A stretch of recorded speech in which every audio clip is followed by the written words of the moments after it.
இன்றைக்கி கைமணம் சேனலில் என்ன எங்கள் வீட்டில் இன்றைக்கி லஞ்சு அப்படின்னு பார்த்துடலாம். இது வந்து கல்சர் அரிசி சாதம், நல்லா பொழு பொழுன்னு. அடுத்து வந்து முள்ளங்கி சாம்பார்.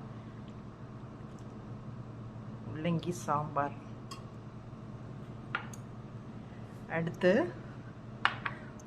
பூண்டு சோம்பு எல்லாம் தட்டி போட்டு வச்ச உருளைக்கிழங்கு பொடி மாஸ். அடுத்து வந்து இது பூண்டு தொக்கு, பூண்டு பச்சை மிளகாய் தக்காளி எல்லாம் போட்டு செஞ்சால் பூண்டு தொக்கு. அடுத்து வந்து மல்லித்தலை தேங்காய் வரமிளகாய் போட்டு அரைத்த துவையல்.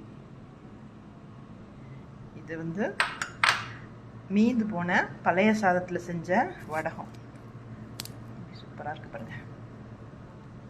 அடுத்து வந்து வழக்கம் போல் தயிர். இதுதான் இன்றைக்கி எங்கள் வீட்டில் லஞ்சு. சிம்பிளாக பெஸ்ட்டாக இருக்கும், சூப்பரான லஞ்ச். பிடிச்சிருந்தா லைக் பண்ணுங்கள், என்னோடய சேனல் பிடிச்சிருந்தா சப்ஸ்கிரைப் பண்ணுங்கள். அடுத்த லஞ்சில் சந்திக்கலாம். பாய்.